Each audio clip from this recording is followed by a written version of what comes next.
우리 교재는 90페이지를 갑니다.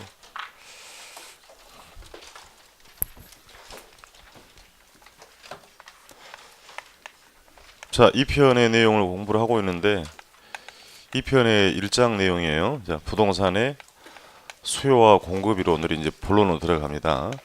지난주 말미에 이제 기본 개념을 정립했던 거고요. 5문제, 6문제는 물어볼 뿐더러 2편, 3편에 전부 연결이 되기 때문에 오늘 공부는 어찌되었든 간에 뭐 오늘이 아니더라도 1, 2월 달에 복습을 그럼 해주실 필요가 있다. 당부드립니다. 시장을 움직이는 도구를 뭐라고 한다라고 했어요? 수요와 공급이다. 그럼 시장을 다시 시작합니다. 부동산 시장이니까 부동산 수요, 부동산 공급에 의해서 거래가 이루어지고 뭐가 결정이 된다. 자, 가격을 결정하는 건 뭐다? 수요와 공급이라 했고, 이 결정된 가격은 다시 수요 공급에 영향을 주기도 한다라고 했죠. 지난주에 우리 뭐라고 했습니까? 예, 자원 배분 기능을 수행하는 것이다. 이렇게 정의를 내릴 수 있어야 된다 그랬어요. 수요 공급에 의해서 가격이 결정되고 결정된 가격이 수요량 공급량을 조절한다는 자원 배분 기능을 수행하는 것이다. 그래서 오늘 이것만 가지고 공부를 합니다. 자, 그러면 수요 공급 일단 뭔지를 알아야 될 거니까 지난주에 수요 공급의 개념은 정리했지요. 또 기억은 안 나니까 딱 한마디로 쓰면 뭐였어요? 수요가 사고 싶은 욕구다라고 했습니다. 그것이 이제 일반 재화와 어떤 차이가 있느냐 특징을 정의합니다. 차이를 구분할 것이고, 두 번째 공부할 내용은 그러면 이 가격을 결정하는 게 수요 공급이라 했으니까 수요와 공급에 영향을 주는 여러 가지 원인이 있을 겁니다. 자, 예를 들어서 아파트라고 하고 여러분의 소득이 향상된다면 아파트의 수요는 증가될 수 있죠. 자, 수요 공급을 변화시키는 요인을 수요 공급의 결정 요인이라고 합니다. 이 결정 요인을 정리를 해야만 그에 따라서 수요 공급의 변화를 정리하고 뭐까지 할 수 있다. 가격. 세 번째는 가격입니다. 프라이스. 그리고 사고 파는 거래량. 양은 Q라고 그랬잖아요. 거래량의 변화를 정리하게 될 거고, 이제 반대 개념으로 정의하는 게 네 번째 탄력성이에요. 탄력성은 이제 미리 이야기를 하고 가면 다른 걸 묻는 게 아니고요. 양의 변화입니다. 양의 변화를 측정하는 걸 우리 뭐라고 한다? 탄력성이다. 어디쯤 가고 있는지 잘 보셔야 됩니다. 이가 논리가 복잡한 게 아니고 처음에 개념을 정리를 잘못하면 뒤죽박죽이 돼버리는 거니까 오늘 이것만 가지고 공부한다 보시면 되겠습니다. 자, 그럼 지난주에 수요의 개념은 정리를 했던 것이고, 수요는 딱 한마디로 뭐다? 사고 싶은 욕구다. 이제 그 원인들을 정리를 하겠다는 얘기입니다. 여러분 교재 그 90페이지 보고 있어요. 90페이지 가시면 괄호 2번에 가시면 수요 함수라고 돼 있죠. 그렇습니까? 이제 거기부터 공부를 할 내용입니다. 자, 그럼 또 수요 함수가 뭡니까? 또 부담스러우니까 함이라는 게, 함수라는 게 이제 한자 한문이에요. 그럼 이제 한자 함이 뭡니까? 우리 표현으로 쓰면 상자, 박스라는 얘기입니다. 그러니까 상자를 열어서 어떤 보물이 있느냐 쭉 끄집어 내보는 것처럼 수요를 뭐라 그랬어요? 사고 싶은 욕구에 영향을 준 여러 가지 원인들을 끄집어서 쭉 한번 써보겠다는 얘기입니다. 다만 그걸 수학적 표현으로 뭐라고 한다? 함수라 할 뿐입니다. 자, 그럼 아파트라고 명시하고요. 아파트 수요 혹은 수요량에 영향을 주는 여러 가지 요인들을 함수화한 것을 펑션이라고 합니다. 뭐 F는 펑션의 이제 줄임말인 거고요. 그게 뭔지 몰라도 관계는 없으시고. 그럼 첫 번째 원인은 하나 보고 왔어요. 자, 앞으로 갑니다. 지난주 공부했던 대로 다른 조건이 일정할 때 가격이 상승하면 수요량은 뭐하고? 비싸면 산다 안 산다? 안 산다. 가격이 하락하면 수요량은 증가한다 했으니까 첫 번째 원인은 뭐다? 가격입니다. 즉 아파트라고 명시했으니까 첫 번째 원인은 아파트의 가격이 됩니다. 그럼 아파트 가격 말고도 굉장히 많습니다. 이 지역에 인구 유입이 있고 소득이 향상되면 아파트 수요가 변할 수 있는 거죠. 더 있어요. 자, 아파트와 대체 관계에 있는 대체재나 보완재 가격의 변화에 따라서 아파트 수요가 또 변할 수 있다고 하고, 그 밖에 금리 수준 혹은 세금 뭐 이것만 있겠냐는 얘기입니다. 수없이 많은 요인들이 있을 거라는 얘기입니다. 자, 그럼 이걸 외우는 게 아니고 이 하나하나의 원인들이 변하면 아파트 수요가 변하잖아요. 그렇습니까? 이 원인에 해당하는 표현들을 앞으로 우리는 독립변수다라고 표현합니다. 원인에 해당하는 걸 뭐라고 한다고요? 독립변수다. 여러분 생활 속 이런 말을 써요. 뭐 좀 하려고 했더니 이것저것 변수가 많다. 이런 표현을 쓰잖아요. 그 변수를 뭐라고 한다니? 원인이라는 얘기예요. 그럼 이것들이 변하면 수요가 영향을 받기 때문에 결과치예요. 이 결과에 해당하는 것은 종속 변수라고 표현합니다. 시험장 지문에 이 표현이 많이 나오지는 않습니다만 개론을 공부할 때는 앞으로 이런 게 많이 필요할 거예요. 원인은 뭐라고 쓰고 독립 변수, 결과는 종속 변수라고. 그럼 정리를 할게요. 자, 아파트 수요에 영향을 주는 요인은 첫 번째 원인은 뭐고? 해당 아파트 가격이고 나머지 건 다 묶어서 해당 아파트 가격 이외의 요인이다. 이렇게 묶어버릴 겁니다. 자, 그럼 다시 읽어냅니다. 아파트 수요, 아파트 수요량에 영향을 주는 원인은 해당 아파트 가격과 해당 아파트 가격 이외의 요인으로 구분을 하겠다. 이제 구분하는 이유는 있습니다. 자, 그럼 해당 아파트 가격이 변하면 이제 이 현상을 우리는 아파트 수요량의 변화다. 이렇게 표현을 정리합니다. 지난주 만났던 그래프가 또 나올 거예요. 가격과 수요량 무슨 관계라고 그랬던가요? 반비례. 다시 표현합니다. 종축은 가격, 행축은 뭐라고 했고요? 수요량. 영문으로 쓰면 뭐라고 썼어요? Q다라고 했습니다. 또 오늘 처음 보시는 분들이 있으니까 좌우로 움직이는 건 뭐다? 양이다. 양 증가, 왼쪽은 감소, 가격은 상승 하락이라고 합니다. 자, 주어진 가격 가령 2만 원이라고 할게요. 2만 원에서 한 달 동안의 사람들이 20개를 구매하려고 합니다. 20개가 수요량이죠. 그렇습니까? 얼마 수준에서? 2만 원에서. 이게 구입하고자 하는 최소의 최대예요. 최대 수량. 이미 물어본 질문입니다. 주어진 예산 소득하에 구매하고자 하는 최대 수량이다. 그럼 가격이 10,000원으로 하락했죠. 그럼 수요량 뭐 한다? 증가한다고 해서 예를 30개라고 합시다. 30,000원으로 상승하면 수요량은 뭐 한다? 감소한다라고 지난주 공부를 했어요. 10개라고 했습니다. 지난주에서 이 상단부를 연결했던 그림을 쭉 연결했잖아요. 이렇게요. 그래서 D0라고 쓰고 우리 뭐라고 했다? 수요 곡선이다. 그렇습니까? 어떤 모습이다? 우하향. 읽어냅니다. 자, 종축이 뭐예요? 그냥 가격 하지 말고 아파트니까 아파트 가격이라고 읽으세요.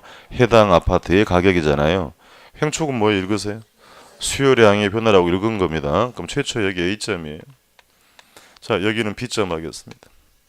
여기는 C점 할게요. D0 곡선이 움직인 건 아니죠. 얘는 가만히 있는데 A에서 B점으로, A에서 C점으로 뭐가 이동했어요?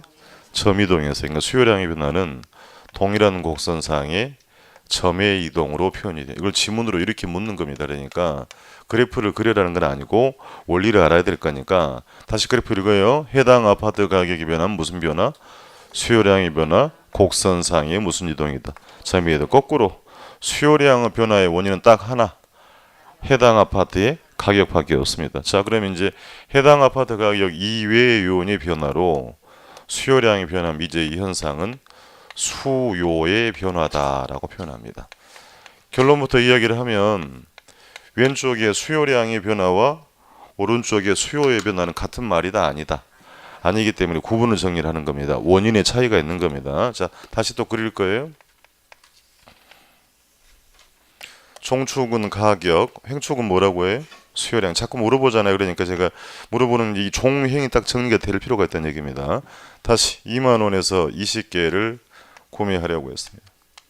10,000원으로 하락하면 수요량은 뭐 한다 그랬고요? 증가하고 30개로 3만 원으로 상승하면 수요량은 감소한다라고 해서 조금 전에 그렸던 동일한 이렇게 우하향하는 수요 곡선입니다. 그렇습니까? 자, 잘 듣고 이제 여기서 헤매면 안 돼요. 자, 아파트라고 가정하고 3만 원 수준에서 몇 개를 사고 싶어 했어요? 10개를 사고 싶어 했어요. 자, 이후에 이 지역의 인구 유입이 늘면 이 점보다 오른쪽이 양이 더 많죠. 행축이 양이잖아요. 수요량이 뭐 했다? 뭐 때문에? 인구 유입 때문에. 가격은 변했나 안 변했나요? 가격은 안 변했습니다만 수요량이 뭐 하고 있다?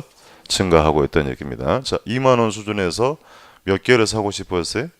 20개. 여러분의 소득이 향상된다면 이 점보다 오른쪽이 양이 더 많죠. 양이 뭐 했구나? 증가. 뭐 때문에? 소득의 증가로. 자, 10,000원 수준에서 몇 개를 사고 싶어 했어요? 30개. 아파트의 세금 부담이 적어지면 이 점보다 오른쪽이 양이 더 많죠. 양이 뭐 했구나? 증가했구나. 그럼 지난주에 D제를 어떻게 그렸냐면 이 선상의 수많은 점들을 모두 연결한 거 아닙니까? 그렇습니까? 마찬가지 동일선상에 수많은 점들이 이렇게 존재하겠지요.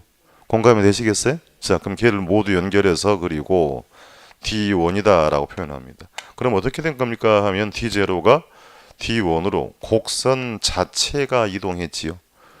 얘는 뭐라고 읽어요? 점의 이동이라고 하는 거고 얘는 곡선 자체의 이동입니다. 그러니까 해당 재화 가격 이외의 요인 변화로 곡선 자체가 이동하는 걸 우리 뭐라고 한다 읽으세요?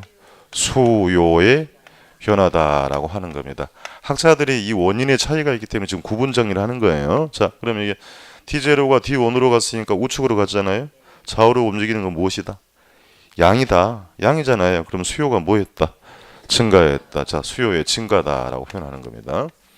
자, 그럼 이제 왼쪽으로 가는 경우도 있다는 얘기예요. 자, 다시 3만 원 수준에서 몇 개를 사고 싶어 했는데 10개.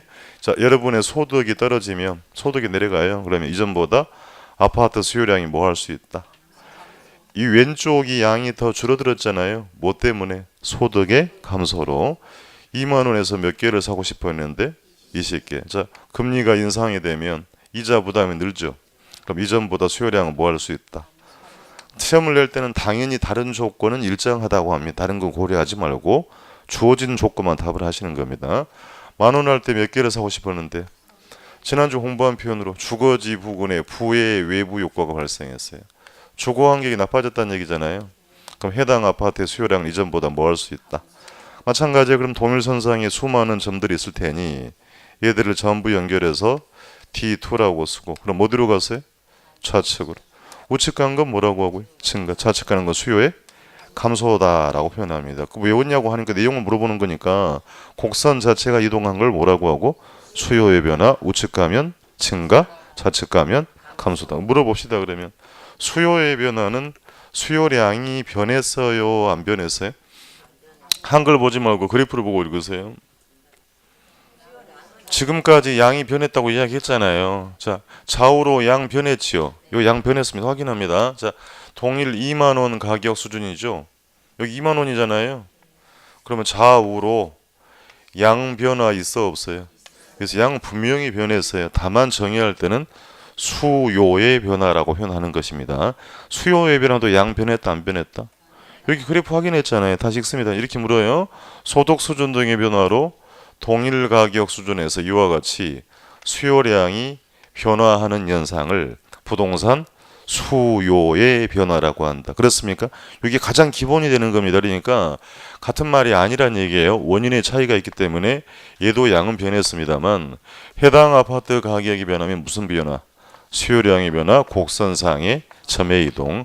그것이 아닌 나머지 요인 때문에 곡선 자체가 이동했지요. 수요의 변화. 다시 동일 가격에서 수요량이 이렇게 변화하는 현상을 부동산 뭐라고 한다? 수요의 변화라고 합니다. 그럼 생긴 모습이 이렇게 D0가 누워 있잖아요. 그럼 우측으로 가면 마치 우상향으로 이동하는 것처럼 보입니까? 아, 그런다 그러세요? 이게 누워 있으니까 이렇게 올라가는 것이 그렇게 물어봤어요. 그러니까 자, 우상향으로 뭐 하고 이동하고 왼쪽 가면 좌하향으로 뭐 한다.